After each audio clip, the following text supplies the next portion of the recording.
যুক্তরাজ্যের নতুন কঠোর আশ্রয়নীতির কারণে পরিবার বিচ্ছেদের শিকার হচ্ছেন বহু শরণার্থী। ইয়র্কশায়ারে থাকা জিম্বাবুয়েন শরণার্থী কিম 9 বছর ধরে নিজের ছেলেকে দেখতে পারেননি।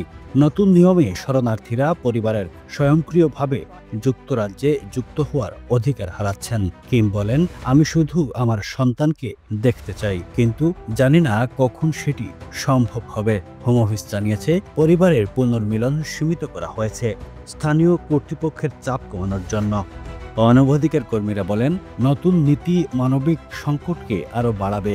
এই পরিবর্তনে শরণার্থীদের জন্য ভবিষ্যতে অনিশ্চয়তার মাঝে দিন কাটছে, যেখানে পরিবারের সঙ্গে মিলন যেন অদূর ভবিষ্যতেরই গল্প হয়ে উঠেছে।